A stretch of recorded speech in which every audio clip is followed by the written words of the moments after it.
Maizah Siombing, yang ketiga ada Maya Maripetul Janah, yang keempat ada Rizky Aulia Sapitri. Yang pertama akan disampaikan oleh saya Intan Noleni, NIM 14111180032. Yaitu kelompok kami akan membahas materi tentang proses perencanaan penjualan dan operasi, yang kedua strategi untuk mengelola permintaan, yang ketiga teknik kuantitatif untuk perencanaan agregat, yang ketiga perencanaan hierarkis, yang keempat perencanaan agregat untuk pelayanan. Itu perencanaan penjualan dan operasi. Menentukan kapasitas sumber daya untuk memenuhi permintaan sumber daya dalam jangka waktu menengah. Seperti agregat mengacu pada perencanaan penjualan dan operasi untuk lini produk atau keluarga produk.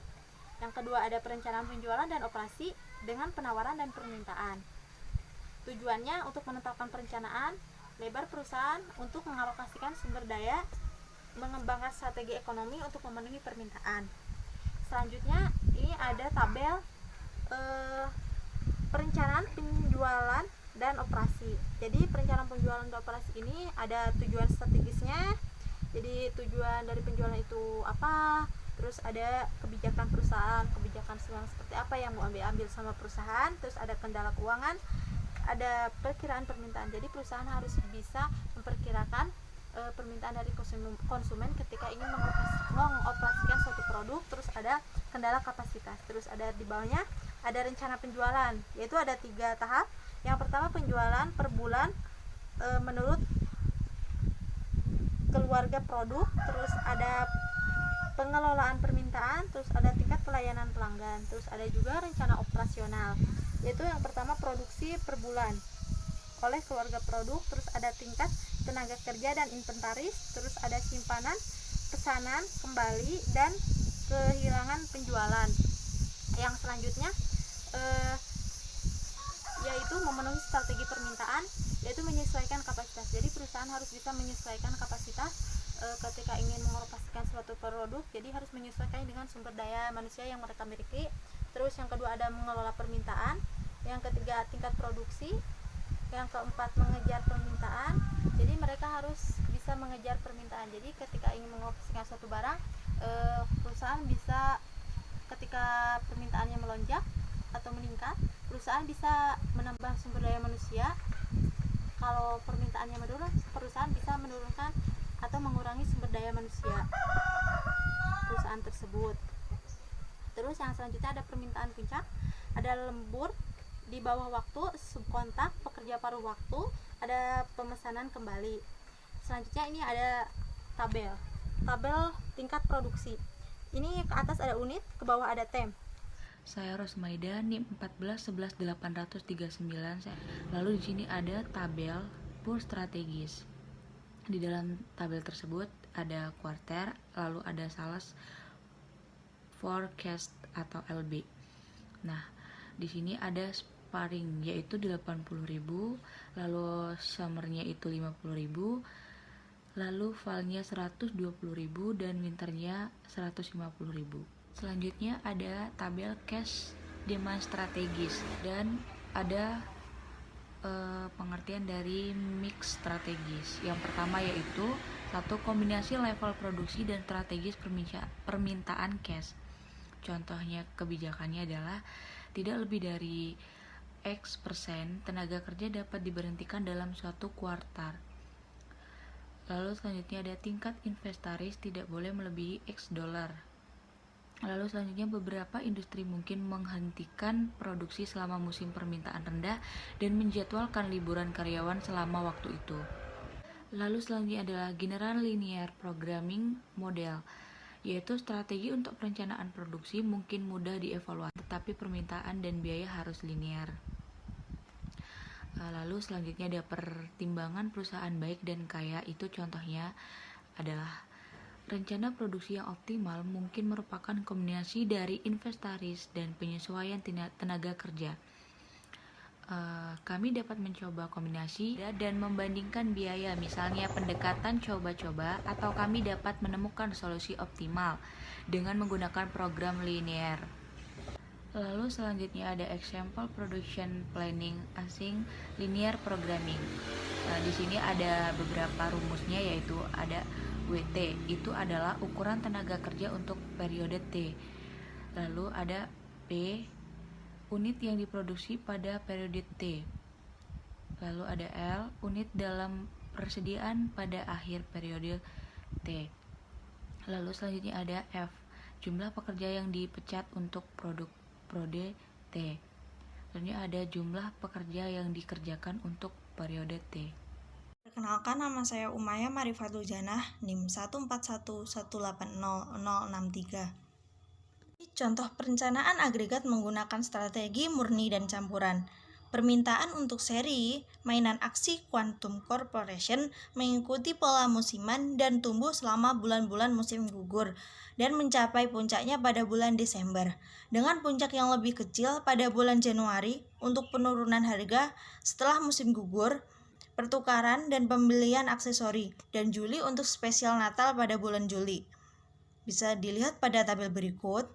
Manajemen ingin menguji skenario berikut untuk merencanakan produksi. Yang pertama, untuk level produksi selama 12 bulan, menghasilkan untuk memenuhi permintaan setiap bulan dan memecahkan masalah dengan pemrograman linear menggunakan Excel solver. Selanjutnya adalah level production for quantum. Tujuannya di sini adalah untuk memperoleh cost of level production. Ini adalah demand for quantum. Jadi di sini adalah sama saja, tujuannya adalah memperoleh cost of cash demand. Begitu juga tampilan selanjutnya. Untuk yang selanjutnya, transportasi metode transportasi mengumpulkan semua informasi biaya ke dalam satu matriks dan mencapai produksi berdasarkan alternatif biaya terendah.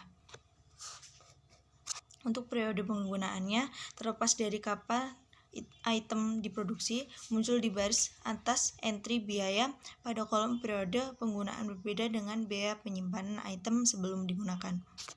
Selanjutnya adalah tabel transportasi. Jadi bisa dijelaskan di situ rumus-rumusnya, di mana H biaya penyimpanan per unit, R biaya produksi reguler per unit, O biaya lembur per unit, S biaya subkontrak per unit, B biaya pemesanan ulang per unit, D permintaan, I mulai inventaris, R kapasitas reguler, O kapasitas lembur, dan S kapasitas subkontrak. Untuk yang selanjutnya adalah metode transportasi perencanaan agregat. Jadi di sini adalah BMC menggunakan lembur inventaris subkontrak untuk menyerap fluktuasi permintaan. Rencana produksi agregat dirancang setiap tahun dan diperbarui setiap 3 bulan. Data biaya, permintaan yang diharapkan, dan kapasitas yang tersedia dalam unit untuk 4 kuartal berikutnya diberikan di sini. Permintaan harus dipenuhi pada periode terjadinya, yaitu tidak ada pemesanan ulang diperbolehkan. Merencanakan produksi yang akan memenuhi permintaan dengan biaya minimum. Selanjutnya adalah teknik kuantitatif lainnya, yaitu aturan keputusan linear LDR, cari aturan keputusan SDR, dan model koefisien manajemen. Berikutnya adalah hierarki natural of planning. Jadi di sini ada item, produksi planning, capacity planning, dan resource level. Jadi item itu bisa dilihat ada produk line of families, individual produk, dan komponen manufacturing operation. Begitu pula produksi planning, ada sales and operation plan, dan lain-lain.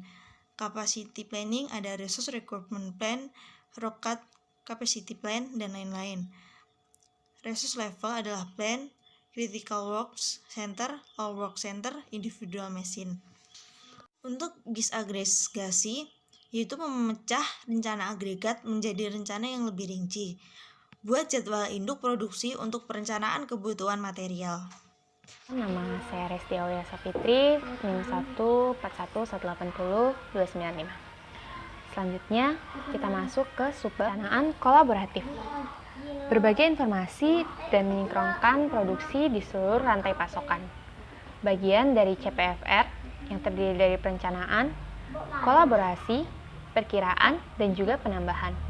Melibatkan pemilihan produk yang akan dikelola bersama, membuat perkiraan permintaan pelanggan, dan menyinkronkan produksi di seluruh rantai pasokan. Selanjutnya kita masuk ke ATP atau Available to Promise. Available to promise itu apa sih? Available to promise adalah jumlah barang yang bisa dijanjikan kepada pelanggan. Perbedaan antara produksi yang direncanakan dengan pesanan pelanggan yang sudah diterima. AT dalam periode 1 bisa dihitung dengan menghitung on-hand quantity ditambah dengan MPS pada periode 1 dikurangi dengan CO hingga periode selanjutnya dari produksi yang direncanakan. ATP dalam periode N sama dengan MPS in periode N dikurangi dengan CO hingga periode selanjutnya dari produksi yang direncanakan.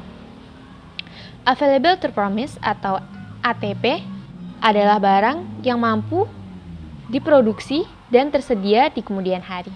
Di sini ada contoh tentang ATP, yaitu Aggregate Production Plan dari Geneville Bikes atau sepeda Geneville. Di sini dia memproduksi sepeda terdiri dari 4 kuarter. Ada kuarter 1, kuarter 2, kuarter 3, dan juga kuarter 4. Ramalan sepeda pada bulan April yaitu sebanyak 50 unit, Mei 100 unit, Juni 150, sehingga total ramalan menjadi 300. Sementara yang dipesan oleh pelanggan itu pada bulan April sebanyak 70 unit, Mei sebanyak 110, Juni 50, sehingga totalnya 230 unit. Sehingga available to promise-nya pada bulan April yaitu sebanyak 30, Mei 0, Juni 50, dan totalnya sebanyak 80. Perencanaan agregat untuk layanan. Tenaga kerja biasanya merupakan sumber daya yang paling membatasi untuk layanan. Kapasitas juga sulit diprediksi. Sebagian besar layanan tidak dapat diinventarisasi. Permintaan layanan sulit diprediksi. Dan yang terakhir, kapasitas layanan harus disediakan di tempat dan waktu yang tepat. Selanjutnya ada yield management. Type of problem dari yield management itu yang pertama ada overbooking, ada first classes, premium seat, sama single order quantities. Tipe-tipe bisnis dari yield management ini ada hotel, airlines, dan restoran. Kemudian untuk first classes ada airlines, cruise ship, passenger trains, extended, and stay hotel. Kemudian dari premium seat itu biasanya masalahnya ada di stadium sama teater. Kalau single order quantities biasanya ada di koran, majalah, toko bunga, nurseries, roti-rotian, dan barang-barang yang sedang dalam diskon. Demikianlah presentasi dari kelompok kami, lebih dan kurang kami mohon maaf. Terima kasih. Assalamualaikum warahmatullahi wabarakatuh.